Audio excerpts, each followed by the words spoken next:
The only reason there's a blockade, the only reason why there's a U.S. blockade is because Iran has closed they're firing on commercial ships, and they've mined large segments of Hormuz, international waters. Condition number one is they have to reopen the straits. And reopening the straits means the following. Ships can sail through international waters the way they can do through other choke points around the world without being fired upon, without paying a toll. That's condition number one. What do you need from them in order to get the strait reopened? We need the strait reopened tomorrow. Well, what needs to happen is very simple. They need to announce that they will no longer fire on commercial ships that are going through or threaten to fire on ships, because in many cases, ships just won't move. They won't go, not because they got fired on, but because of the risk of being fired upon. And so they have to announce very clearly, the straits are now open, we're not charging a toll, we will help remove the mines that they put in there, and they will not fire on ships. But the president says they also need to make commitments on their nuclear program. That's what I'm asking. Oh, I see what you're saying. What commitments do they need to make in order for the strait to be reopened? Well, the second thing they have to agree to as part of this is, so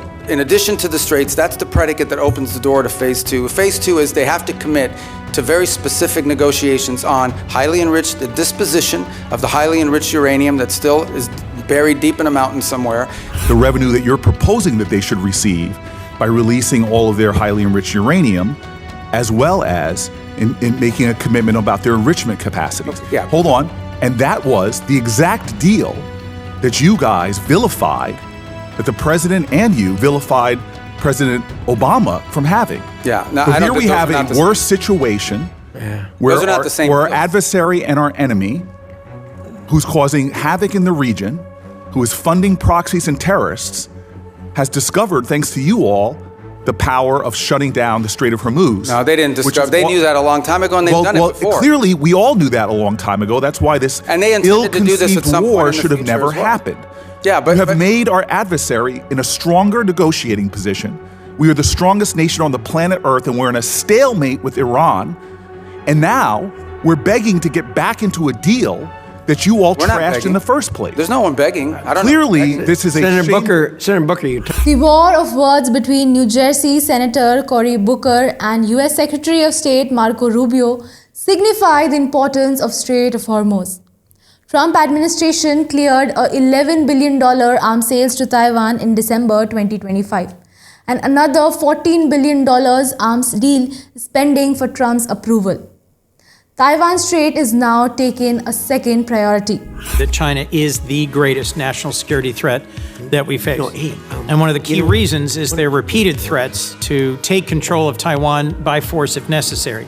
And Taiwan, as we both know, is not just some faraway island. It produces 90% of the semiconductor chips critical to everything from F-35s to iPhones. And its geography makes it indispensable, both to global commerce and military power. Do you agree with that? Taiwan? Yeah, it's not just strategically important in terms of where it's located, it also is the message that it sends to the world if something were to happen to it. Agreed. That's why for decades, really with leadership from the Senate in a bipartisan way, we've provided arms to deter the PRC's potential military aggression. In fact, you introduced the Taiwan Peace Through Strength Act of 2023. Even Marco Rubio says opening of Strait of Hormuz is America's first priority, as nuclear deal with Iran relegated as second priority. The Strait of Hormuz today has turned into most dangerous strait of the world. Why is it so? In January, Congress pre-approved a $14 billion arms package for Taiwan. It's been 6 months. We haven't received a notification. Have you advised President Trump to proceed with this? Yeah, it's under consideration. But I don't know if you were here a moment ago when I discussed. We just did $11 billion in December, which was, I think, the largest sale in history. I think it was more than the cumulative amount under the Biden administration. And I recall during 6 years of the Obama administration, there was zero gone to Taiwan. So some way you would argue that we're trying to make up ground. So why hold off on it now? Well, so the other 14 is being reviewed. It's under review. It hasn't been, I think it's been noticed, but it hasn't been reviewed. I mean, it hasn't been approved yet. If Taiwan conflict breaks out, Taiwan Strait can be bypassed, but Hormuz cannot. If Taiwan Strait closes, ship add 10 days to cross the Pacific. If the Strait of Hormuz closes, there is no detour.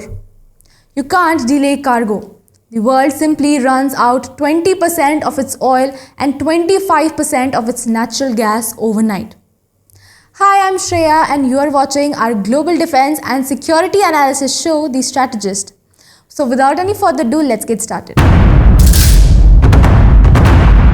People's Republic of China considers Taiwan a province of China and maintains that there's only one China. Beijing wants to reunify Taiwan peacefully or, if needed, militarily. Beijing considers foreign military presence in the strait as interference in China's internal affairs, whereas Taiwan or Republic of China is self-governing. The Taiwan Strait is the neck connecting East China Sea and the South China Sea. Most maritime powers, including the United States and many allies, regard large portions of the Taiwan Strait as international water where ships and aircraft may legally transit under international law. China increasingly argues that it possesses sovereign rights, jurisdiction and security interests across much of the strait and objects to foreign military operations there. This disagreement leads to frequent naval and air encounters. Secretary, my concern is that President Trump has said publicly that arms sales to Taipei are a great negotiating chip with China. And my concern at a time when the PRC has been far more aggressive than they were in previous years, centerline crossing, circumnavigation of Australia, aiding Iran and Russia in their war goals and aims, frankly, literally helping Iranians target U.S. service members. I respect the importance of our having an open negotiation and relationship with the PRC, but in the meetings you were in Beijing, did the president offer to condition arms sales to Taiwan in order to placate Xi Jinping? Well, look, I'm not going to discuss what was the president's words in a meeting, and suffice it to say. Taiwan Strait is widely recognized as the world's manufacturing and technology artery, a 130 to 180 kilometer wide choke point connecting the industrial powerhouse of China, Japan, South Korea and Taiwan to global market. It is the undisputed birthplace of the advanced microchips that power our smartphones, artificial intelligence system, data centers and defense infrastructure. Many ships traveling through the South China Sea also passes through Taiwan Strait on routes between Northeast Asia, which includes Japan, South Korea, Northern China, Southeast Asia, Indian Ocean and European and the Middle East. Any naval blockade here could be catastrophic, triggering a systematic long-term economic shock and a near-total collapse of advanced tech supply chains. China, as you can imagine, always mentions this. Like this is a top priority for them. They are constantly talking about Taiwan arms sales. But that in no way is what is holding up our decision-making or the White House's decision-making. It is something the president will have to decide on the timing of when and how that is executed on. It's been approved by Congress, it's been noticed, the money's available. Chinese military pressure and Western freedom of navigation operations are already colliding in the same narrow waterway on a regular basis. For decades, an unofficial median line divided the Taiwan Strait and helped prevent accidental clashes. But over the years, China has effectively erased the median line. China first crossed the median line in 2019 after a 20-year gap. Since 2022, crossings have become a routine. China now officially rejects the existence of the median line altogether. The safety barrier that prevented war in the Taiwan Strait for nearly 70 years is disappearing. The level of Chinese military activity in Taiwan Strait can be felt with increase in the number of Taiwan's ADIZ violations. And there's been no change to U.S. policy towards Taiwan. I think there's, obviously the Chinese side would like to see a change in the verbiage, but no change has been made in that regard. The second point I would make is, I believe in December, I know in December of this year, we did approve an arms sales, I think $11 billion. I think it's the single largest arms sale ever. It was a huge sale to Taiwan. This was just last December. I think it's more than the totality of the 4 years under the Biden administration. And I would recall that there were a 6-year period of time under the Obama administration where there were no sales to Taiwan. There is a second pending sale, which I think is the one you're referring to. It's the $14 billion one, and that remains under review. And but we just did one in December. So I don't think it's, and I'm not saying you're saying this, but I don't think it's fair to say that the U.S. is not providing it. We just had a massive arms sales, and it was so big and so noticeable that the Chinese became very aggressive about it in some of the incursions they undertook as a result of it. And as I said, it was more in one sale than we did in the entirety of the Biden administration, if I'm correct, and I think I am on that point. So, but the most important thing to understand is we want to see the status quo preserved as is at this moment. That's our policy, that's what we've said, that's what we continue to say. It's a very, as you know, a very delicate relationship to balance. But our policy on Taiwan is not changing and did not change on this trip. If in 2021, 972 PLA aircraft violated the ADIZ, the number of violations increased to 2,000 plus in 2024. China no longer visits Taiwan Strait, it lives there now. Every now and then, China stimulates naval blockades in the Taiwan Strait. They also carry out joint blockade exercise, encirclement operation, precision strikes, and regional control of sea lanes. Amid Chinese escalatory drills, Western navies also keep challenging Chinese claims. In 2025 alone, 8 different navies, including the United States, United Kingdom, France, Canada, and New Zealand, conducted 12 Taiwan Strait transit. With every sail, the tension rises and region becomes more volatile. The Strait of Hormuz can trigger an energy crisis, but the Taiwan Strait can trigger a superpower war. Every month, Chinese aircraft crosses visible red lines, Western warship challenges Chinese claims, and both sides accuses each other of provocation. The real danger is not an invasion.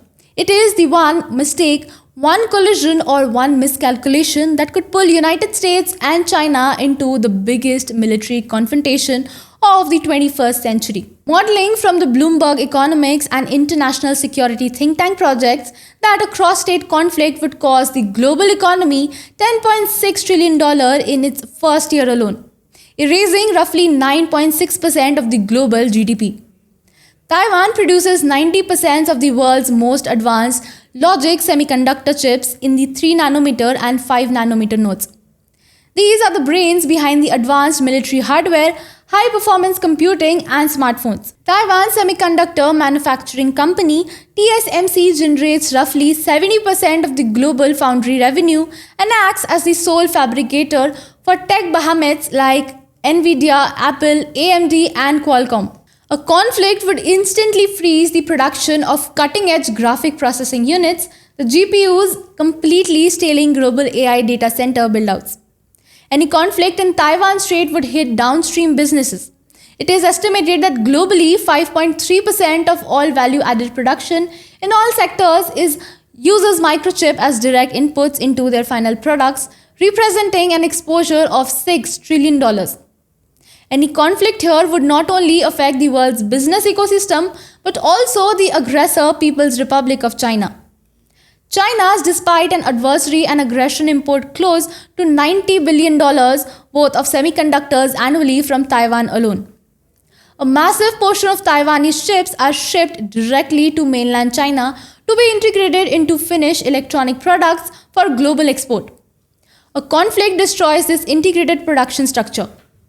Consequently, media reports estimate an 11% contraction in China's GDP in 1 year, outstripping the 6.6% hit of the US economy.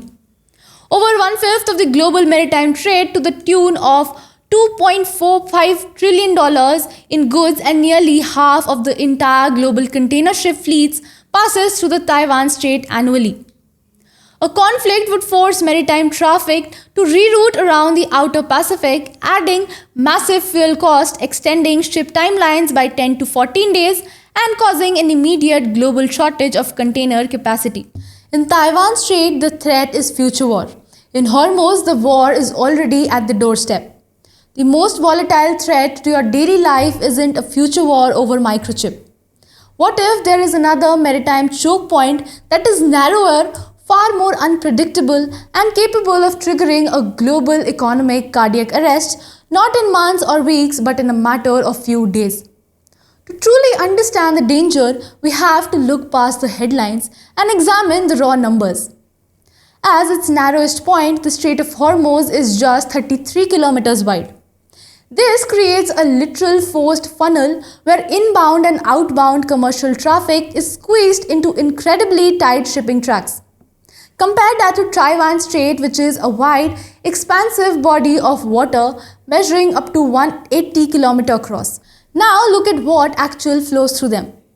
According to International Energy Agency and Nature, we are comparing two entirely different economic beasts.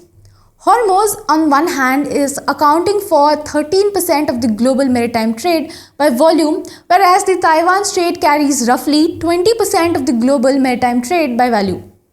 When we look at the raw ship traffic, the data is staggering. The Office for National Statistics notes that the Taiwan Strait is among the busiest sea lanes globally, seeing an estimate of 2 lakh ships transit annually, ranking it alongside the Dover Strait as a global mega corridor. In contrast, the IEA tracks Hormuz at around 45,000 to 50,000 vessels per year, averaging about 125 to 140 ships a day. Yet, it is the payload that changes the risk calculation. The Taiwan Strait handles a massive global commercial volume with nearly half of the global container fleet and around 88% of the world's largest ship by tonnage transiting the area. But Hormuz carries the raw, volatile lifeblood of global civilization. Every single day, roughly 20 million barrels of oil move through this tight corridor, which is equivalent to 25% of the global seaborne oil trade and 20% of the world's oil consumption. On top of that, Energy Information Administration data shows it carries 20% of the entire global liquefied natural gas trade. If Taiwan is the nervous system of global technology, Hormuz is the oxygen of the global engine. Cut the nervous system, the body slowly degrades. Cut the oxygen, the system collapses in a matter of hours. Think Hormuz is just a gasoline. Strip away the petroleum entirely, this 21-mile choke point controls 1/3 of the entire planet's seaborne fertilizer trade. Block it and the crisis moves from the gas pump straight to the global food supply. The Strait of Hormuz was open before this unjustified war. We're now scrambling to try to find a way to get it back opened again. Not only is it causing economic havoc to our country and to residents all around this nation, families trying to make ends meet, but you see on top of that, the Iranians finding ways to leverage that as we allowed them to do with the Chinese for tens of billions of dollars. And so my point is, before we even get to a nuclear negotiation, this regime is getting money to rebuild, purchase more drones, cause more havoc. And this is before we're even trying to get back to. But I apologize. I don't understand how they're getting this. What revenue are you referring to? Well, there's 2 sources of revenue we're seeing. One is the revenue from the Chinese. That's factually documented. And number 2. In early 2026, a sudden escalation caused shipping traffic through the strait to instantly plummet by over 91%, proving it is the most fragile, easily choked artery of Earth. The Taiwan Strait is over 100 miles wide. The Strait of Hormuz, just 21 miles at its narrowest. Commercial shipping lanes sit directly inside the crosshairs of coastal artillery, anti-ship missiles and low-cost drone swarms. It doesn't take armada to close it. It just takes 2 well-placed strikes. Moreover, the Hormuz Strait is infested with mines which even Iran is not sure of. A $1 billion tanker must pass through a corridor that is few $1,000 mines can close. Modern naval mines don't necessarily need to sink a ship. Many are designed to blow a hole below the waterline, disable the propulsions, damage steering systems, force the ship to stop. A single disabled tanker can block traffic and create panic across the entire shipping system. Recent open source intelligence assessments indicate that Iran has deployed multiple types of indigenous manufactured sea mines. 2 primary threats have been identified in the current crisis. One is the T3 or Mood mine, the Maham 3, and other is the seabed influence mine Z, the Maham 7. Maham 3 are deployed inside primary deep water tanker channels up to 100 meters deep. It is anchored to the seabed via a cable, allowing the buoyant explosive body to float just beneath the surface. It utilizes magnetic and acoustic sensors to detect nearby hulls without requiring physical contact, making visual detection nearly impossible. Maham 7 are a compact sticking mine designed to rest directly on the ocean floor, a shallower area up to 35 meters. It utilizes a combination of acoustic and 3-axis magnetic sensor to target medium-sized cargo ships, landing craft and smaller submarines. Over time, these mines become covered in natural sediments, rendering them indistinguishable to standard visual sweeps. Apart from this, Omani maritime authorities issued critical alerts about drifting mines following the sighting of floating unanchored mines drifting west of the inshore traffic zone into Omani territorial waters.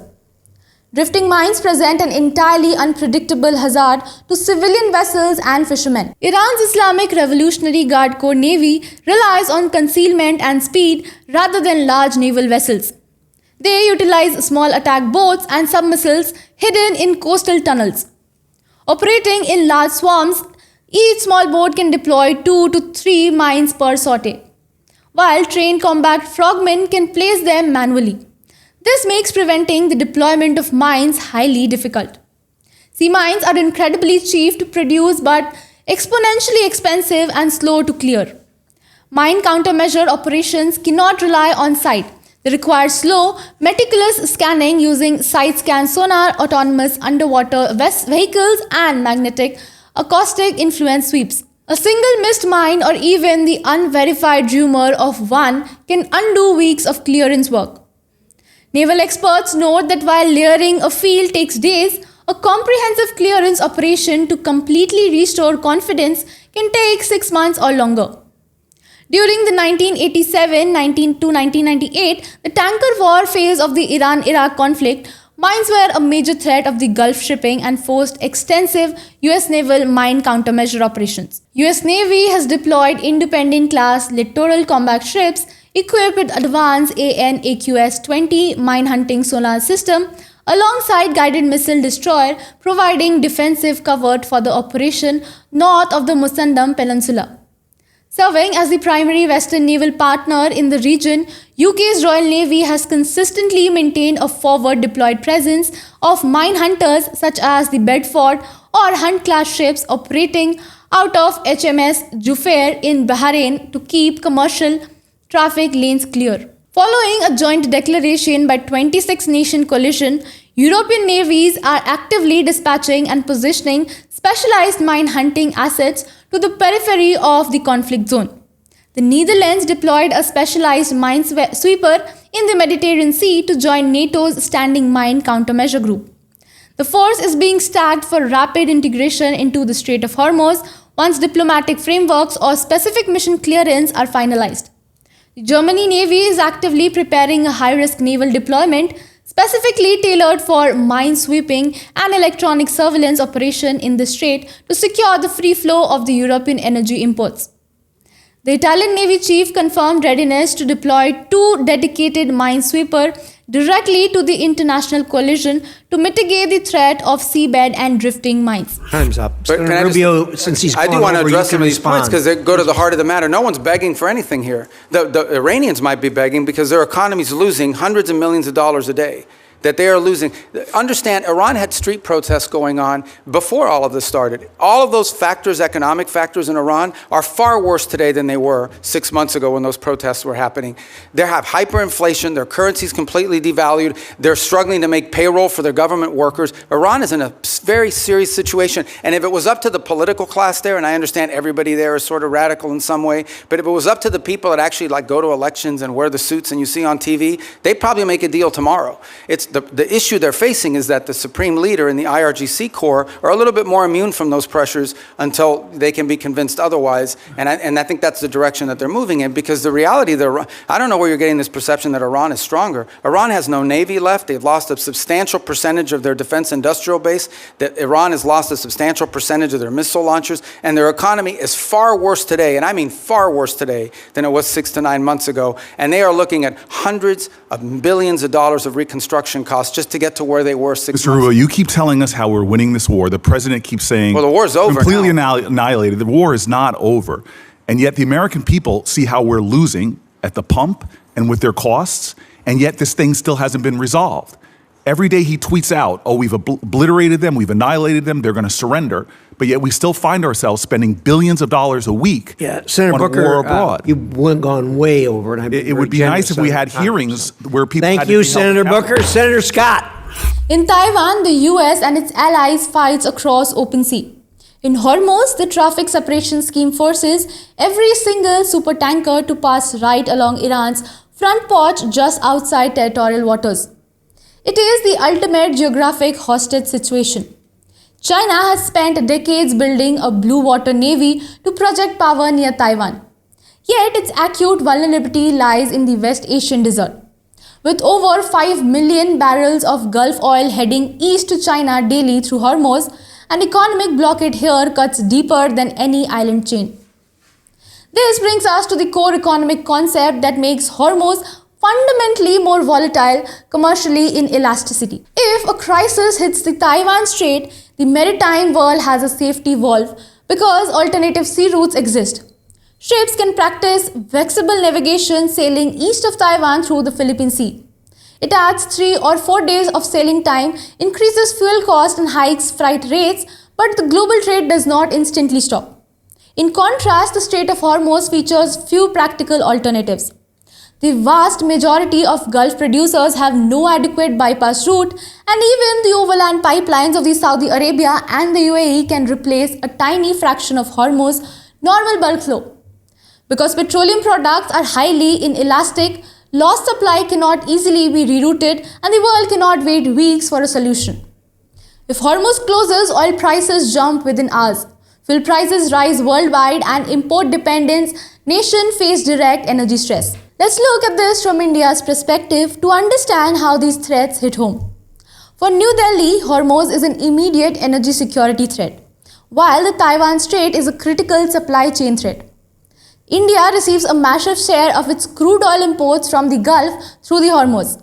Any closure or instability there instantly raises crude prices, spikes domestic inflation, drives up shipping insurance costs, and heavily stunts overall economic growth.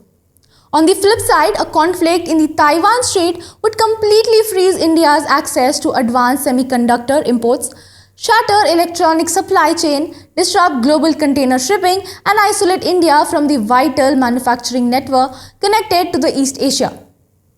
The biggest losers of a Hormuz disruption are energy importers like India, China, and Japan. The biggest losers in Taiwan are global electronics and manufacturing networks. The ultimate difference between these two maritime paths lies in the timeline of impact. The Taiwan Strait represents a rare threshold crisis threat of future systematic collapse. Hormuz, on the other hand, boasts a frequent friction active kinetic record stretching from the 1980s tanker war and Operation Praying Mantis straight through the drone strike and conflict of 2026. For a global strategist, the distinction is clear. The Taiwan Strait is the world's manufacturing and technology artillery, making it the most dangerous geopolitical flashpoint. But the Strait of Hormuz is the world's energy artillery. If the Taiwan Strait closes, the world faces shortage of chips and electronics over the subsequent months. If Hormuz closes, petrol prices in Delhi, Tokyo, Beijing, and London reacts within days, triggering an immediate global inflation shock and market panic. While a major conflict in the Taiwan Strait could trigger a global semiconductor and trade shock that is ultimately broader and more catastrophic to the global order, the Strait of Hormuz requires no massive naval invasion fleet to close. It takes only a volatile cocktail of tight geography, low-cost weapon, and political desperation to trigger an immediate crisis, making it, without a doubt, the most dangerous maritime choke point on Earth.